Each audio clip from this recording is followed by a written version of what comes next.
After hosting Thanksgiving for 12 people and spending my savings to do it, my brother-in-law whispered loud enough for me to hear, "She's just trying to prove she belongs here." My mother-in-law smiled and said, "Bless her heart." My husband raised a toast to his family, and didn't mention me once. That night, I took off my ring. But when they found it in the sink, they didn't expect what came next. I spent every dollar I had to make Thanksgiving perfect. Not because I had to, but because I wanted them to like me. I wanted to feel like I was part of the family. Stupid, I know. It was the first time Tom's family came to our house in Asheville. I should have said no. But Tom pushed it hard. "It'll be good for us," he said. "Everyone's excited. You're great at this stuff." He didn't offer to help with any of the costs. I used what was left of the money my aunt left me. I bought a new dining set on sale, borrowed chairs from the neighbor, got a tablecloth that looked fancy but wasn't. I cooked every single dish myself. 2 pies. 3 side dishes. A full turkey. And I set the table with name cards, cloth napkins, candles. All of it. When his family arrived, they acted like they were walking into a hotel lobby. Not one compliment. Just looks. His mom gave me that smile I hate, tight lips, eyes not really smiling. She said, "Oh, you've really gone all out, haven't you?" His sister, Dana, barely looked around. "It's a little smaller than I thought." I swallowed it all. Every comment. Every look. Dinner came and went in a blur. Kids ran around. His dad yelled at the TV. Nobody offered to help. Not even to clear plates. I didn't sit down for more than 2 minutes. Then I heard it. I was walking past the kitchen when I heard Jack's voice. "She's just trying to prove she belongs here," he said. I stopped cold. My stomach dropped. My hands shook. His mom laughed. Not loud, but that kind of soft laugh that says she agreed. "Bless her heart," she said. I stood there behind the wall, holding a plate with cranberry sauce, feeling like I'd been slapped. Then Tom stood up. Lifted his glass. "To family," he said. "To the people who matter the most. You guys are my rock." He went down the list. Mom, Dad, Dana, Jack, the kids. Even their stupid family dog. Not one word about me. Not even a thank you. That night, while he snored on the couch, I cleaned. My feet hurt, my back was on fire, and I was just done. I went to the bathroom, took off my wedding ring, and dropped it in the sink. I didn't bother fishing it out. The next morning, I pretended like nothing happened. They ate breakfast like pigs. I made pancakes. Nobody said thank you.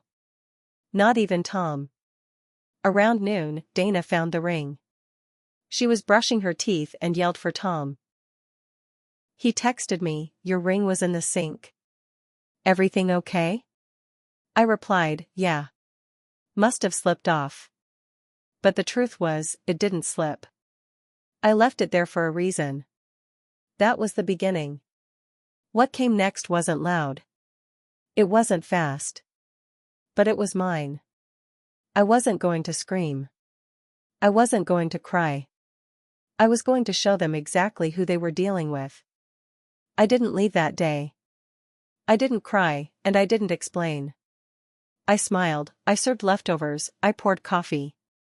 But inside, something snapped. It wasn't just about Thanksgiving. It was everything. Every time I bit my tongue. Every time I played nice when they made jokes about my job, or my weird family from Pittsburgh. Every time Tom sat back and let them. I started small. That week, I stopped picking up Tom's dry cleaning.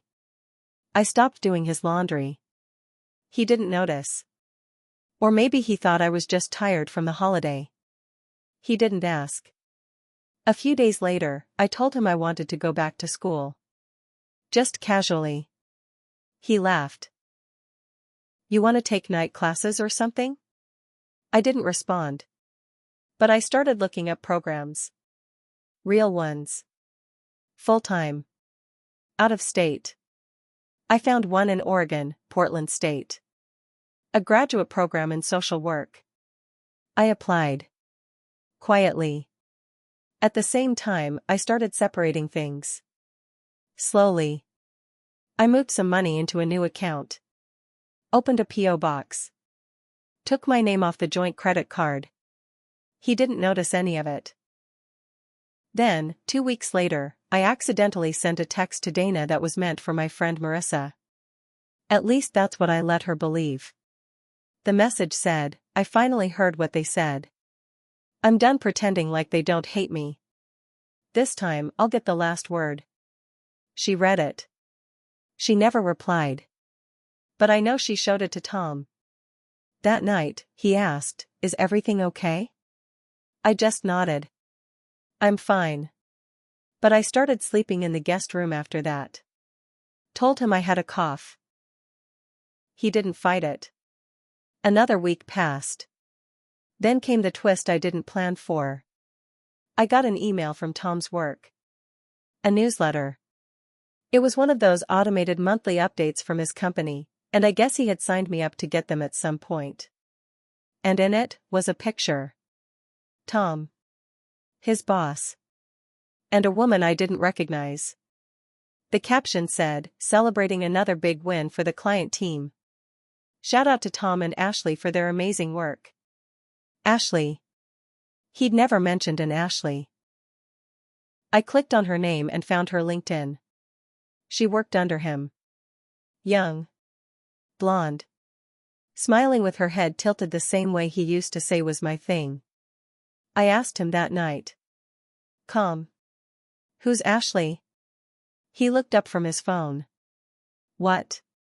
"From your work." "Oh. She's just on the team."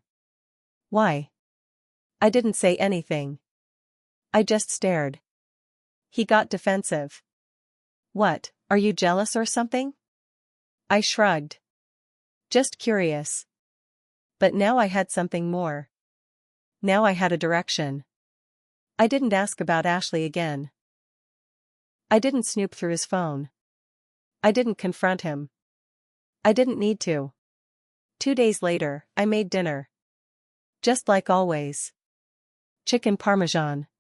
Garlic bread. Salad with those olives he likes. He didn't touch any of it. "I grabbed sushi with the team," he said, flipping through channels.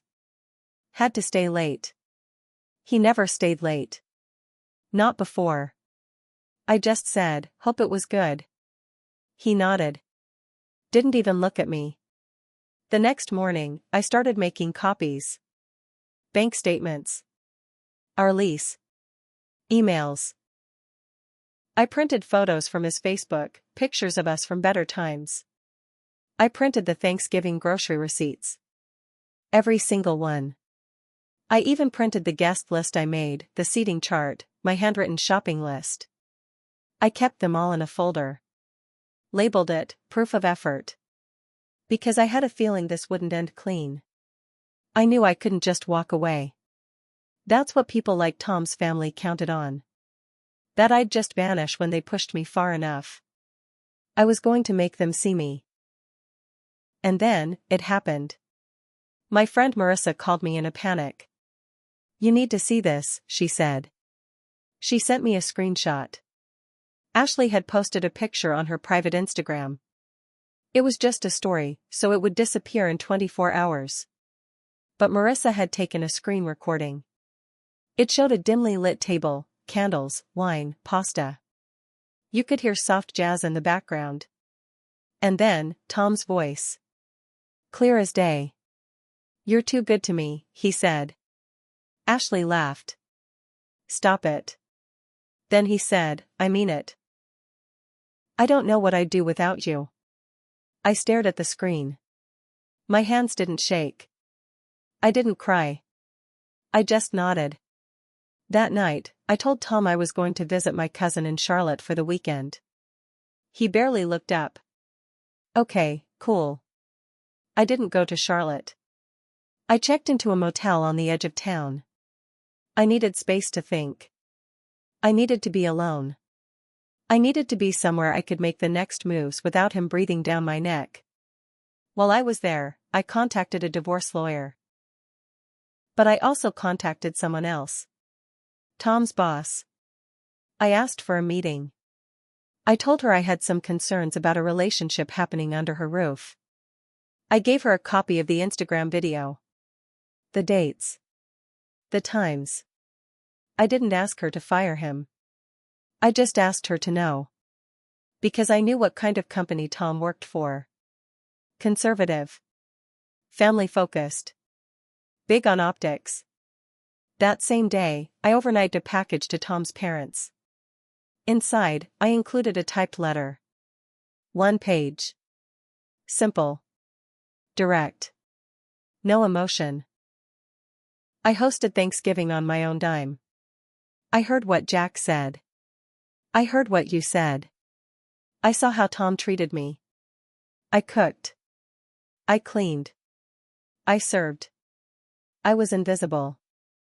I am not invisible anymore. If you want to see what a mistake looks like, ask your son about Ashley. And taped to the top of the letter? My ring. The same one they found in the sink. I checked out of the motel that Monday morning. When I got home, Tom was waiting. He looked pale. Panicked. Like someone who just realized the ground under him had cracked wide open. What did you do? He asked before I could even set my bag down. I didn't answer. He grabbed my arm. What the hell did you say to my boss? I pulled my arm free. Don't touch me. I could lose my job over this. You should, I said. That same day, I filed the divorce papers. My lawyer was fast. Efficient. She said my documentation made things easy. He tried to argue about the house, but it was in my name. Bought with my inheritance. He tried to guilt me about the dog, but the dog had always liked me better. And then came the fallout. His boss put him on administrative review. HR got involved. Apparently Ashley was fresh out of college, and their company had a strict policy. Word got out. I didn't have to destroy his career. He did that himself. His family, of course, came running. Dana texted me, that was low. You could have handled this privately. I replied, funny. That's what I thought about you whispering behind my back in my house. His mom sent a long message about how family matters should stay in the family. I didn't respond. I blocked her number. A week later, Tom's dad showed up at my door. Alone. He didn't yell. He didn't make excuses. He just said, you were too good for him. We all knew it. We just didn't want it to be true. And then he left. In the divorce, I didn't go after his retirement. I didn't need it. But I kept everything else. I sold the dining table I bought for Thanksgiving. Sold the dishes. Gave away the chairs. And then I left Asheville. I got into that program in Oregon. I moved with 2 suitcases and my dog. I rented a small apartment, signed up for classes, and started fresh. One day, I got a message from Marissa. She said Ashley got let go. Tom was still working there, but under a different manager. His name wasn't on the big accounts anymore. Last she heard, he was living with Dana. Sleeping on her couch. I didn't smile when I read it. But I felt something close. I made mistakes. I stayed too long. I tried too hard. I thought if I gave more, they'd finally see me. Turns out, walking away was the loudest thing I ever did. And when they found that ring in the sink, they thought it was just a sign of hurt. They didn't realize it was a warning. The last quiet thing before the storm.